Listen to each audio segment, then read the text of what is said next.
दोस्तों, अगर आप खुद को बहुत कमज़ोर और लाचार पा रहे हैं, कुछ करने की सोच रहे हैं पर कर नहीं पा रहे हैं, या यूँ कहें कि आपके अंदर अभी आत्मविश्वास की कमी है और हर जगह आपको असफलता का ही मुंह देखना पड़ रहा है, तो आपको जीवन में एक बार इस सच्ची कहानी को जरूर सुनना चाहिए। यह सिर्फ आपको सफल ही नहीं बनाएगी, बल्कि यह आपके अंदर के आत्मविश्वास को जगा देगी और आपको भी पता है कि दुनिया में कुछ बड़ा करने के लिए, कुछ बड़ा हासिल करने के लिए, कुछ बड़ा बनने के लिए हमारे आत्मविश्वास का बड़ा होना बहुत ज़्यादा जरूरी होता है। तो बिना समय गंवाए उस सच्ची कहानी की तरफ चलते हैं। प्राचीन समय में निरंजना नदी के किनारे बसे एक गांव में हेमू नाम का एक नौजवान युवक रहता था। आपको जानकारी के लिए बता दूं कि निरंजना नदी के पास में ही एक वट वृक्ष है, उसी के नीचे बैठकर महात्मा बुद्ध को ज्ञान प्राप्त हुआ था। दोस्तों, उस समय शिक्षाएं आश्रम में दी जाती थी। उस समय की दी हुई शिक्षाएं आज के समय में बिल्कुल फिट बैठती हैं। हेमू का बचपन तो अच्छा गुजरा, धीरे धीरे वह बड़ा भी होने लगा। कहते हैं ना कि जब जिम्मेदारियों का बोझ सर पर आता है तो हमारी असली परीक्षा होती है। बचपन में माता पिता का हाथ हमारे सर पर होता है तो हमें कुछ पता नहीं चलता है, लेकिन जब खुद कमाना पड़ता है तभी हमारे असली संघर्ष और हिम्मत की पहचान होती है। हेमू भी बड़ा हो गया था, कमाने लायक हो गया था। बारिश का मौसम था, हवा भी खूब तेज चल रही थी और ओले भी पड़ रहे थे। हवा इतनी तेज बह रही थी कि ऐसा लग रहा था वह पेड़ों को उखाड़ कर अपने पास बहा ले जाएगी। हेमू के घर पर 2 बैल थे। बैलों के द्वारा ही उनकी खेती बाड़ी का कामकाज चल रहा था, लेकिन आंधी और वर्षा इतनी तेज थी कि बारिश में बैल भीग रहे थे।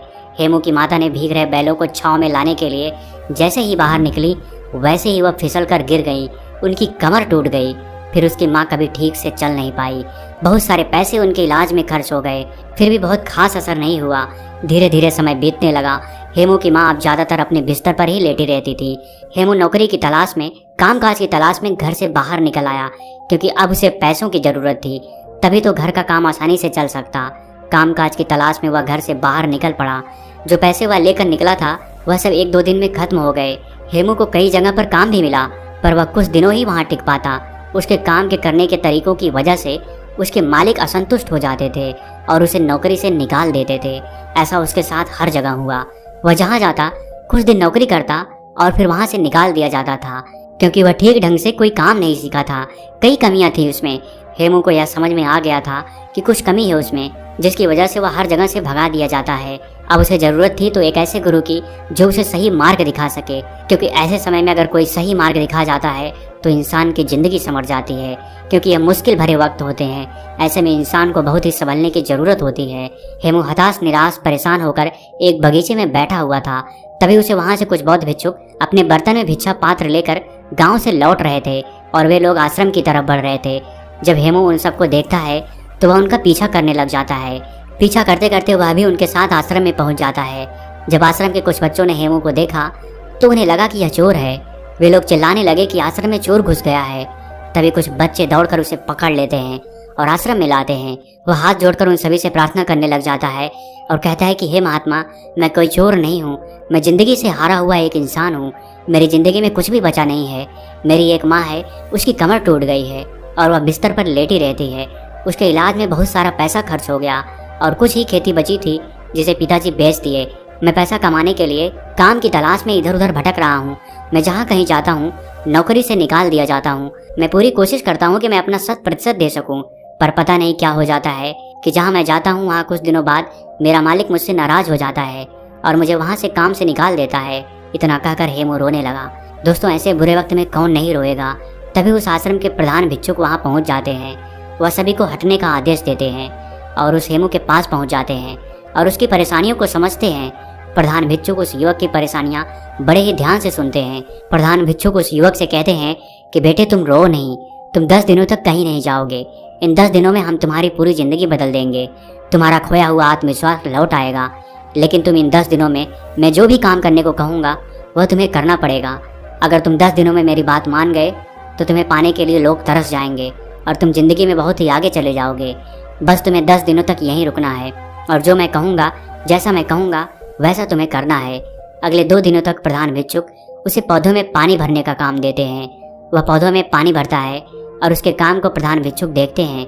फिर प्रधान भिक्षुक अगले 2 दिनों तक उसे भिक्षा मांग कर लाने को कहते हैं। वह गांव जाता है और भिक्षा मांग कर लाता है। इसी तरह 5 दिनों तक वह बौद्ध भिक्षुक हेमू को देखते हैं और उसकी क्रियाविधि को देखते हैं। वह किस तरीके से काम कर रहा है, उसके कामों में क्या कमी है, यह सब वह प्रधान भिक्षुक देखते रहते हैं, पर हेमू को इस बात का अंदाजा नहीं होता है कि प्रधान भिक्षुक उसकी क्रियाविधि पर नजर रख रहे हैं। 5वें दिन की शाम को वह प्रधान भिक्षुक हेमू से कहते हैं, अगले दिन तुम सुबह नदी में स्नान करने के बाद हमारे पास आ जाना। अब हम तुम्हें कहीं नहीं भेजेंगे। हेमू जैसे तैसे उस आश्रम में उस रात सो जाता है और सुबह उठते ही नदी के पास जाता है और वहां से स्नान करने के बाद वापस उन प्रधान भिक्षुक के पास पहुंच जाता है। वह भिक्षुक को प्रणाम करता है और उनके पास बैठ जाता है। हेमू कहता है कि हे महात्मा, 5 दिन बीत गए हैं पर भी आपने कोई ज्ञान नहीं दिया है, कोई बात नहीं बताई। अब 5 ही दिन बचे हैं। अब मुझे फिर से वही ठोकर वाली जिंदगी जीने को मिलेगा, क्योंकि 5 दिनों तक मुझे इस आश्रम में खाना तो आसानी से मिल गया। आश्रम के खाने को खाकर वह अपना पेट आसानी से भर लेता था, पर 5 दिनों बाद उसकी चिंता फिर से बढ़ने लगी। गुरु उसके चेहरे पर जो चिंता का भाव था उसको आसानी से पढ़ लेते हैं और कहते हैं कि हेमू, हमने इन 5 दिनों में तुम्हारी गलतियों को देखा है। क्यों लोग तुम्हें भगा दे रहे हैं, क्यों कोई तुम्हें नौकरी पर नहीं रख रहा है और तुम क्यों हर जगह असफल होते जा रहे हो, यह सब मुझे अब पता चल गया है। अब मैं तुम्हें 7 ऐसे तरीके बता रहा हूँ जो तुम्हारी कमियों को दूर करने के साथ साथ तुम्हारे अंदर के आत्मविश्वास को बढ़ा देगा। वह भिक्षुक हेमू से कहते हैं कि तुम्हारे अंदर आत्मविश्वास को बढ़ाने वाला पहला तरीका है, पहले छोटे छोटे कामों को करो और सबसे पहले उन्हीं छोटे छोटे कामों को करने का लक्ष्य बनाओ। अगर तुम पहले छोटे छोटे कामों को करोगे तो तुम्हें छोटे कामों को करने का अनुभव प्राप्त हो जाएगा और तुम्हारा आत्मबल भी धीरे धीरे बढ़ने लगेगा, क्योंकि तुम छोटे छोटे कामों को करना सीख लिए हो और उन कामों से तुम्हें जो सीख मिली है वह तुम्हें जिंदगी में बहुत आगे ले जाएगी। अगर तुम्हें बड़ा काम करना है तो पहले छोटे छोटे कामों को करना सीखो। या यह भी कह सकते हैं कि बड़ा लक्ष्य हासिल करने के लिए हमें छोटी छोटी चीज़ों पर ध्यान देना बहुत ज़्यादा जरूरी होता है। अगर तुम शुरू में ही बड़े काम करने लगोगे तो तुम्हारे पास कोई अनुभव नहीं रहेगा, और जब तुम्हारे पास कोई अनुभव नहीं रहेगा तो तुम उस काम को बहुत ही अच्छे तरीके से नहीं कर पाओगे और तुम्हें उस कार्य में असफलता जरूर मिलेगी। यही वजह रही कि तुम जहाँ भी जा रहे थे तुम बड़े काम की तलाश कर रहे थे, जबकि तुम्हें छोटे काम करने आता नहीं है। और जब तुम्हें छोटे काम करना नहीं आता तो तुम बड़े कामों को कैसे कर पाओगे। यही वजह रही कि लोग तुम्हें अपने घर से निकाल देते थे, लोग तुम्हें काम से निकाल देते थे। इसलिए ज़िंदगी में जब तुम हर छोटे छोटे कामों पर ध्यान दोगे, हर छोटी छोटी बातों पर ध्यान दोगे, अपनी छोटी छोटी गलतियों को पहचान लोगे तो तुम्हारे अंदर का आत्मविश्वास बढ़ने लगेगा और फिर जाकर तभी तुम अपने लक्ष्य को पूरा कर पाओगे। जब तुम्हें छोटे कामों को करने का अनुभव प्राप्त हो जाएगा तो तुम्हारे अंदर का आत्मविश्वास धीरे धीरे जागने लगेगा और वह आत्मविश्वास इतना बढ़ जाएगा कि तुम बड़े काम को बड़े ही आसानी से कर लोगे। आत्मविश्वास बढ़ाने वाले तरीकों के बारे में बात करते हुए महात्मा दूसरा तरीका बताते हुए कहते हैं, अभ्यास करने की आदत डालो। जब तुम कोई काम करना चाह रहे हो, चाहे वह कोई भी काम हो, तो पहले उसके बारे में अच्छी जानकारी लो और जब तुम्हें उस काम के बारे में पर्याप्त जानकारी मिल जाए तो तुम उस काम को करना शुरू करो। बिना जानकारी लिए अगर तुम उस काम को करोगे तो तुम्हारा समय भी नष्ट होगा और तुम उस कार्य को पूरा भी नहीं कर पाओगे। इसलिए जब तुम कोई काम करने जा रहे हो तो पहले उसके बारे में जानकारी लो। जब तुम्हें उसके बारे में जानकारी मिल जाए तब तुम उस काम को करना शुरू करो। 1 दिन करोगे, 2 दिन करोगे तो तुमसे वह काम उतना अच्छा नहीं होगा, लेकिन अगर दिन प्रतिदिन तुम उसका अभ्यास करते हो तो एक दिन तुम उस काम को बहुत ही अच्छे तरीके से कर पाओगे और अच्छे तरीके से सीख भी लोगे। इसलिए जीवन में आत्मविश्वास बढ़ाने के लिए अभ्यास करना बहुत ज़्यादा जरूरी होता है। मान लो कि तुम्हें तलवारबाजी सीखना है तो पहले तुम तलवारबाजी के बारे में अच्छी जानकारी लो और जब तुम्हें तलवारबाजी और तलवार के बारे में अच्छी जानकारी मिल जाएगी तो फिर तुम उसके बाद अभ्यास करो और जब तुम उस पर खूब अभ्यास करोगे तो तुम उस काम में निपुण हो जाओगे और फिर तुम्हारे अंदर का आत्मविश्वास धीरे धीरे बढ़ने लगेगा। वह तुम्हें बताने लगेगा कि तुम यह काम कर सकते हो। इसलिए अगर अपने जीवन में आत्मविश्वास को बढ़ाना है, सफलता पानी है, तो अभ्यास करना बहुत ज़्यादा जरूरी होता है। तुम जितना ज़्यादा अभ्यास करोगे तुम उतनी ही गलतियाँ कम करोगे। जो इंसान जितना कम अभ्यास करता है उससे गलतियाँ उतनी ही ज़्यादा होती हैं। अभ्यास ही तुम्हारी कमजोरी को दूर करता है। एक अच्छा सेनापति अपनी युद्ध कला पर बहुत ही अभ्यास करता है, तब जाकर वह एक अच्छा सेनापति बन पाता है। एक अच्छा योद्धा तभी जाकर वह कहलाता है। प्रधान भिक्षुक आत्मविश्वास बढ़ाने का तीसरा तरीका बताते हुए कहते हैं, खुद को जानने का प्रयास करो। खुद की कमजोरी और ताकत के बारे में तुम जानने का प्रयास करो।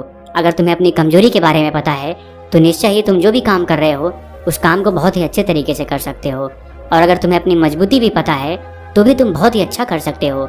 मान लो तुम्हें राजा के सेनापति में भर्ती होना है, तुमने जो युद्ध कला सीखी है उस पर अभ्यास ही नहीं किया है। अगर तुम्हें अपनी कमजोरी भी नहीं पता है तो तुम्हारा विरोधी तलवारबाजी में तुम्हें हरा सकता है, लेकिन अगर तुम्हें अपनी कमजोरी पता है तो तुम सामने वाले को मौका नहीं दोगे। इसलिए खुद की कमजोरी को समझने का प्रयास करो और उस पर कई बार अभ्यास करो ताकि सामने वाला तुमको कभी हरा ना पाए। बौद्ध भिक्षुक हेमू से कहते हैं कि तुम काम करने चाहते थे लेकिन तुम्हें अपनी कमजोरी के बारे में नहीं पता था, जिससे तुम्हारा मालिक बड़ी ही जल्दी तुम्हारी कमजोरियों को पकड़ लेता था। और जब किसी को तुम्हारी कमजोरी पकड़ में आ जाएगी तो वहीं से तुम्हारी उल्टी गिनती शुरू हो जाएगी। इसलिए अपनी कमजोरी को जानने का प्रयास करो, और जब तुम्हें अपनी कमजोरी के बारे में पता चल जाएगा तो फिर तुम्हें कोई परास्त नहीं कर सकता है। महात्मा आत्मविश्वास को बढ़ाने का चौथा तरीका बताते हुए कहते हैं, तुमने अभ्यास करना तो सीख लिया, अपनी कमजोरी को भी जान लिया, लेकिन अगर तुम्हें अपने आप पर नियंत्रण नहीं है तो इन सब का कोई मतलब नहीं रहेगा। इसलिए अपने आप को नियंत्रण में लाने के लिए सबसे पहले मन को नियंत्रित करो। जब तुम्हारा मन नियंत्रित हो जाएगा तब तुम अपने कार्य पर बहुत ही ज़्यादा ध्यान दे पाओगे, और जब तुम अपने कार्य पर ध्यान देने लगोगे तो गलती होने की गुंजाइश बहुत ही कम होने लगेगी। इसलिए मन को नियंत्रित करना बहुत ही ज़्यादा जरूरी होता है। दोस्तों, मन को नियंत्रित करने के उपाय के बारे में मैं एक वीडियो बना चुका हूँ, आप उसे देख सकते हैं। आत्मविश्वास बढ़ाने वाले 5वें तरीके के बारे में वह प्रधान भिक्षुक हेमू से कहते हैं, खुद का भी सम्मान और लोगों का भी सम्मान करना सीखो। जो भी तुम्हें उपलब्धि मिली है तुम्हें उसमें सम्मानित महसूस करना चाहिए। तुम्हें खुद पर गर्व होना चाहिए कि मैंने इस काम को कर लिया है। जब तुम्हें खुद पर गर्व होगा तो तुम्हारा आत्मबल, तुम्हारा आत्मविश्वास बढ़ने लगेगा, और जब तुम्हारा खुद पर आत्मविश्वास बढ़ने लगेगा तो तुम्हारे लिए कोई भी काम करना संभव नहीं लगेगा। इसलिए अगर तुम्हें अपने आत्मविश्वास को बढ़ाना है तो तुम अपनी छोटी छोटी उपलब्धियों से सम्मानित महसूस करो, क्योंकि जब तुम खुद को सम्मानित महसूस करते हो तो तुम्हारे अंदर का हार्मोन बदलता है, तुम्हारे विचार अच्छे होने लगेंगे, और जब विचार तुम्हारे अच्छे होंगे तो तुम्हारे कार्य अपने आप सही होने लगेंगे, तुम्हारा आत्मविश्वास भी बढ़ने लगेगा। प्रधान भिक्षुक आत्मविश्वास बढ़ाने के 6ठे तरीके के बारे में बताते हुए कहते हैं, अपने लिए समय जरूर निकालो। जिंदगी में तुम कितना भी व्यस्त क्यों ना हो, लेकिन अगर तुम अपने लिए समय निकाल नहीं रहे हो तो तुम्हारा सब कुछ किया हुआ व्यर्थ है। क्योंकि जब तुम खुद के साथ अकेले में समय बिताओगे तो तुम खुद को जानने का प्रयास करोगे। तुम दिन भर की गलतियों के बारे में अकेले में सोचोगे कि आज हमारे साथ क्या अच्छा हुआ है और क्या बुरा हुआ है, क्या चीज़ मैं और अच्छा कर सकता था जो मेरे से नहीं हुआ। जब तुम खुद में खुद के साथ अकेले में समय बिताओगे तो तुम्हें यह सब बातें अपने आप पता चल जाएंगी। इसलिए दिन में एक बार अपने लिए समय जरूर निकालें, अपने शरीर के बारे में सोचें, अपने बारे में अच्छे विचार लाएं, और जब तुम्हारे विचार अच्छे होंगे, अपने बारे में तुम अच्छा सोचोगे तो तुम्हारा आत्मविश्वास अपने आप बढ़ने लगेगा। प्रधान भिक्षुक आगे कहते हैं कि समय को बर्बाद ना होने दो, तुम्हारा समय बहुत ही कीमती है। प्रधान भिक्षुक आगे कहते हैं कि समय को कभी भी मत बर्बाद होने देना, क्योंकि तुम्हारा समय बहुत ही कीमती है। ऐसे ही तुम अपने समय को बर्बाद ना करना। फालतू लोगों के साथ अपने समय को बर्बाद मत करो, क्योंकि वह समय दोबारा लौट कर कभी नहीं आता है। जो लोग समय को बर्बाद करते हैं उन्हें बाद में बहुत ही पछतावा देखने को मिलता है, क्योंकि अगर तुम हर कार्य को सही समय पर करते हो तो तुम्हें किसी भी चीज का भय नहीं रहेगा, तुम्हें किसी बात की चिंता भी नहीं सताएगी कि मैं यह कार्य अभी नहीं कर पाया हूँ। जब तुम हर कार्य को सही समय पर करोगे, अपने समय का सदुपयोग करोगे, तो तुम्हारा आत्मबल, तुम्हारा आत्मविश्वास अपने आप जागने लगेगा। जो इंसान समय को जितना ज्यादा बर्बाद करता है, समय भी बाद में उसे उतना ही बर्बाद कर देता है। इसलिए समय की कीमत को समझो और उसको बर्बाद न करो। प्रधान भिक्षुक आत्मविश्वास बढ़ाने के 7वें तरीके के बारे में बताते हुए कहते हैं, अपने शरीर का ख्याल रखो। अगर तुम्हारा स्वास्थ्य ठीक है तो ही तुम जिंदगी में कुछ कर सकते हो। तुम लाख तैयारी किए हो, कितना भी अभ्यास किए हो, लेकिन अगर तुम्हारा स्वास्थ्य नहीं ठीक है तो तुम कुछ भी नहीं कर पाओगे। इसलिए अपने स्वास्थ्य पर ध्यान देना बहुत ही ज़्यादा जरूरी होता है। इसके लिए तुम प्रतिदिन योगासन और व्यायाम करो, ध्यान मुद्रा में प्रतिदिन बैठने का प्रयास करो। योगासन हमारे शरीर को स्वस्थ रखता है, और जब हमारा शरीर स्वस्थ रहता है तो ही हमारे मस्तिष्क में अच्छे विचार उत्पन्न होंगे, और जब हमारे मस्तिष्क में अच्छे विचार उत्पन्न होंगे तो हम अपने कार्य को और ही बेहतर तरीके से कर सकते हैं।